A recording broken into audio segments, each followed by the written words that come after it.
Assalamualaikum warahmatullahi wabarakatuh. Selamat siang, salam sejahtera untuk kita semua. Salam rayu, salam untuk saudara semua yang ada di dalam maupun di luar negeri. Mudah-mudahan damai selalu.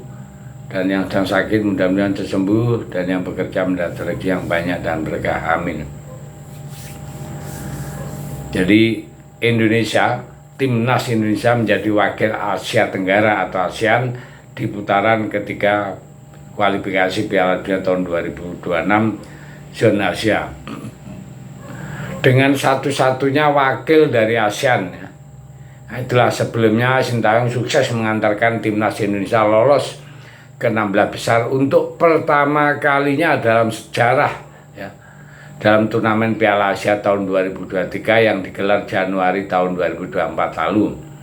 Selain itu timnas Indonesia 23 juga tak ketinggalan ya, menorehkan prestasi dengan menembus babak semifinal Piala Asia U23 tahun 2024 meski pada akhirnya gagal lolos ke Olimpiade Paris tahun 2024. Situasi ini membuat citra Indonesia benar-benar dipandang bagus oleh tim-tim besar Asia.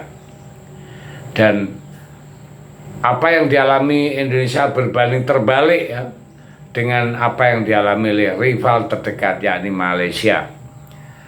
Tim berjuluk Harimau Malaya ini sedang di fase kemunduran di berbagai jenjang kelompok umur hingga timnas senior. Federasi Malaysia atau disebut FAM terancam dihukum AFC terkait lisensi yang diberikan kepada beberapa klub di Liga Malaysia yang tidak memenuhi standar AFC. Tak hanya itu juga, publik Malaysia yang sudah geram dan muak akan kondisi sepak bola mereka. Sebagian besar dari mereka mengaku lebih memilih menonton pertandingan timnas Indonesia daripada menyaksikan tim Malaysia. Ya. Di saat ini sedang naik daun dan disebut sebagai raja baru sepak bola Asia Tenggara ya, ini menggeser Vietnam ya. Sedangkan timnas Malaysia malah menyungsep atau mengalami kemunduran baik di level senior maupun di level kelompok umur. Jadi kalau kita kilas balik ya, timnas Malaysia itu babak belur di Piala Asia tahun 2023. Tak pernah meraih kemenangan saat bergabung di grup E bersama Yordania, Bahrain, dan Korea Selatan. Media Malaysia sampai melabeli timnas mereka sebagai tim Asia Tenggara paling terburuk kala itu. Padahal Malaysia membawa 14 pemain naturalisasi. Tapi hasilnya min. Begitupun untuk timnas U23 Malaysia ikut hancur di Piala Asia U23. Bahkan bisa dibilang lebih miris karena peluang di grup C. Seharusnya Malaysia bisa bersaing dengan Uzbekistan, Vietnam, dan Kuwait ya. Malaysia sama sekali tidak mampu meraih 1 poin pun ya. Kalah 2-0 dari Uzbekistan, kalah 2-1 dari Kuwait. Hal itu menjadikan timnas U23 Malaysia resmi dinobatkan AFC sebagai tim terburuk di Piala Asia U23 tahun 2024. Tak cukup sampai di situ, baru-baru ini di ajang Piala AFF 16 mereka gagal lolos dari grup, sedangkan di Piala AFF U19 tahun 2024 Malaysia kembali hancur lebur. Malaysia kalah dari timnas Indonesia Azwan Indra Sapri di semifinal.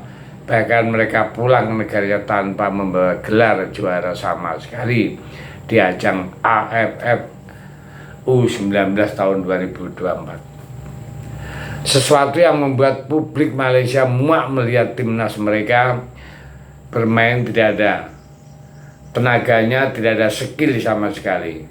Ya, itulah yang beberapa komentar dari fan Malaysia ya, sangat memalukan. Pulang tidak mendapatkan poin, tidak perlu memberi alasan kekalahan semua.